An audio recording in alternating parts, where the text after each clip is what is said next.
Bapak, Ibu, tasih sari, nggo sahur nggo, sampun kolonipun sahur anggenipun nyiapaken poso samangkih dumugi buka sonten. Bapak, Ibu. Astagfirullah. Gatekno sira kabeh. Sampun makaping-kaping anggen kula ngemotaken damel panjenengan sami enggal-enggal wungu lan nindaki dahar sahur. Sinten sing lampahi siam dipun sarengi kalih sahur sami mawon taat kalih perintah saking Rasul.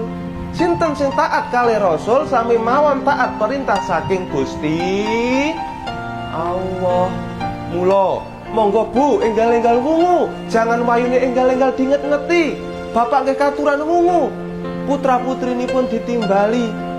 Kula lan panjenengan repepeh-repepeh sesarengan tumuju wonten ing sasana boga rahapi pasugatan ingkang sampun siyaga.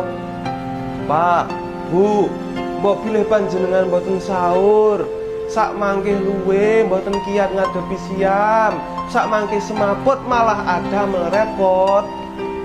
Ngoten, kok panjenengan tasih eco-ecowan sare napa ngentosi disarekake?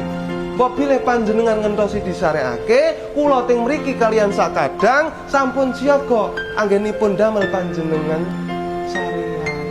Nggih, ngoten mawon sepisan malih kula ambali damel panjenengan, monggo-monggo enggal-enggal sahur. Matur nuwun.